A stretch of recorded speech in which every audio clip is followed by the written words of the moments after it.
Our national debt now stands at about $32 trillion. Because we've got a real crisis coming here. There's no cash for small businesses. And when the Fed raises rates another 50 basis points, that's going to make it worse. Well, go to the grocery store, go to buy gas, go to buy anything, go to pay your rent. Look at your cost of living and look at what inflation is doing to you.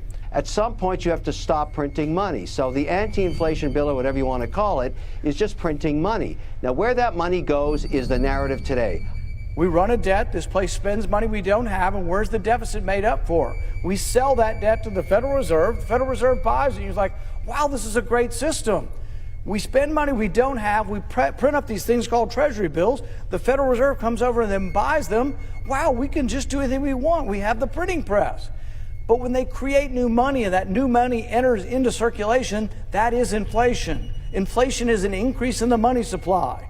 And when you increase the money supply, you chase the same amount of goods, you're going to chase the prices right up. And that's where inflation comes from. We have a crisis emerging. These rapid rate hikes that have occurred, unprecedented speed of these hikes, have put my small businesses, and I'm talking about companies with 500 to 500 employees, which represent over 60% of our economy. You know, if you're in the S&P 500, you have no trouble financing your business. You can't say that about small business anymore. The cost of capital has gone through the roof. And so I'm urging everybody to listen to me on the Hill today. I'm walking up and down the hall saying, let's tell small business how to survive this pending crisis. Or is there a point at which there's a calamity? If you look at the stock market for the last 100 years, some people will point to like 7 different days in which like 80–90% of the downturn occurred in 7 days in the last century. Is there a possibility of calamity when we're so destructive to our dollar, when we're so destructive to good sense? At the time of filming this video, our national debt is over $30 trillion. And let me repeat that, over $30 trillion. And our government has grown our national debt by $2 trillion just in the past 365 days alone. So my belief is not if, but when we will have our next economic collapse like we had in the Great Depression about 100 years ago. So let's jump into what we can do to prepare for our next economic collapse. And this is going to be things that ordinary people like you and I can do, you know, people that can't afford to go out and run out and buy gold and silver. So the number one thing that I do to help prepare myself for this eventual economic collapse is I make sure I have food put back. And what you're looking at here is video of my long-term food storage that I have. It's a mixture of LDS food and food that I've bucketed myself. So just an example of why I put food back is if we take a look at what happened with Venezuela not too long ago, and we see how a loaf of bread could suddenly cost $100 or something like that, I think it's smart to have food put back, and especially staples like wheat or flour or pasta, and obviously beans and rice. Because what these staple items will do is, after we have an economic collapse and you just can't run to the grocery store because you can't afford the food there, or there's hardly any food in that grocery store, those staples will make the bulk of your meal after an economic collapse. And then what you can afford to buy or what you can grow on your own will supplement those staples that make up the bulk of your diet.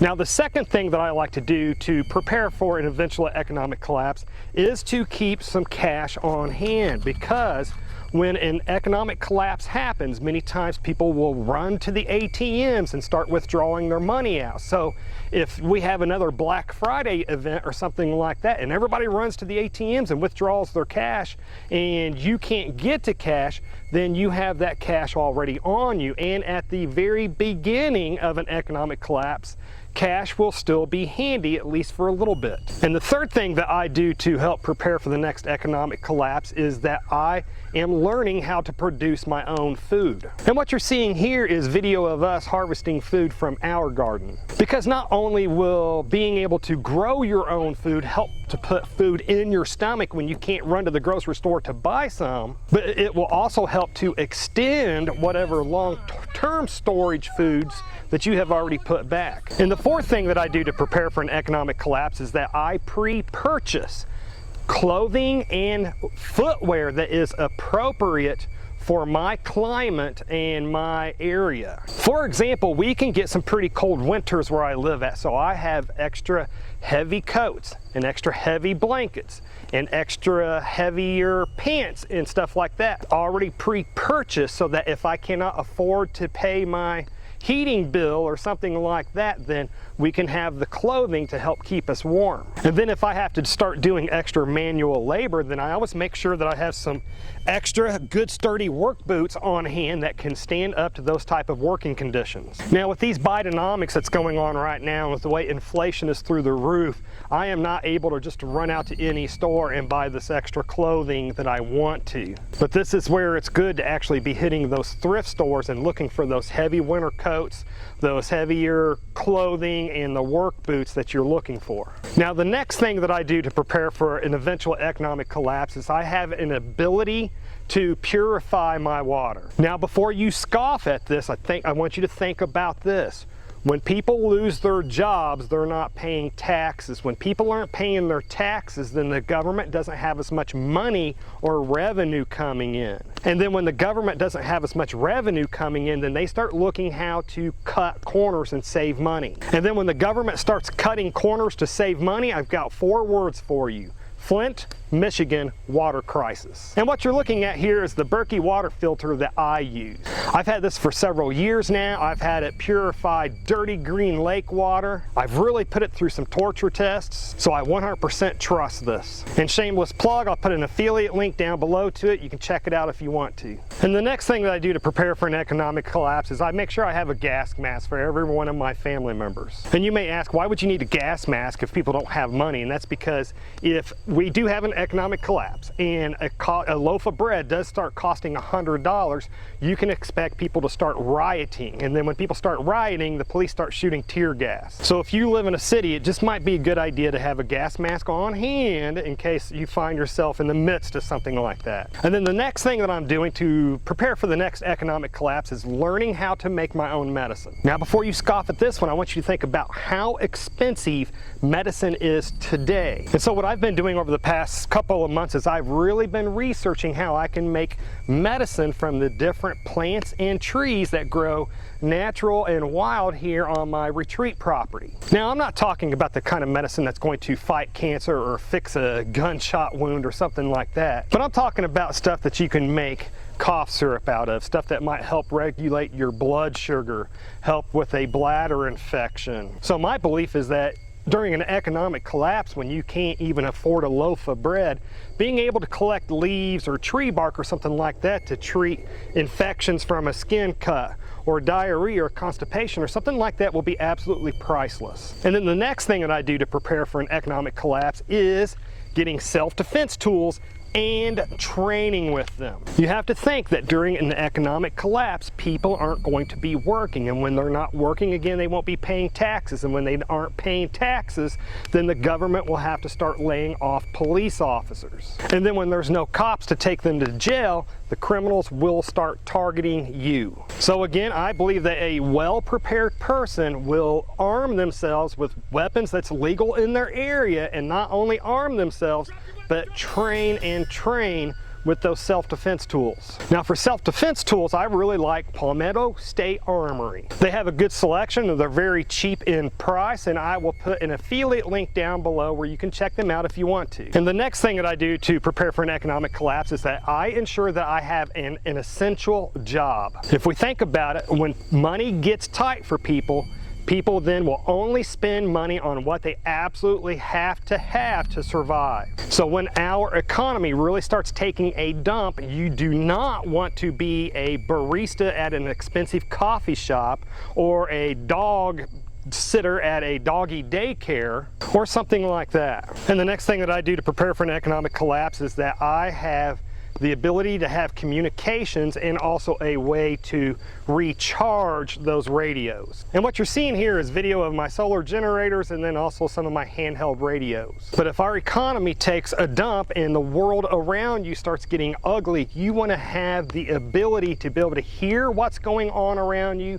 and to also be able to transmit out what's occurring around you. So again, for me, that means a solar generator, and then also all of my radios, I am able to recharge them via that solar generator. And then my next tip for being better prepared for the next financial collapse is to not be in debt as much as possible. Now, there's a lot of people that says that, hey, if we have a financial collapse, debt's not going to matter because it's not like they're going to be able to come take your stuff away. But I do want to remind you that in the first Great Depression, they were still kicking people out of their houses. The banks were still repossessing farms. There were still a lot of people that was made homeless during our first economic collapse. So my belief is that the more things that you actually own, then that's just one less thing that a bank or somebody else can take from you should your paycheck dry up. And then my next tip for being better prepared for the next financial collapse is just be healthier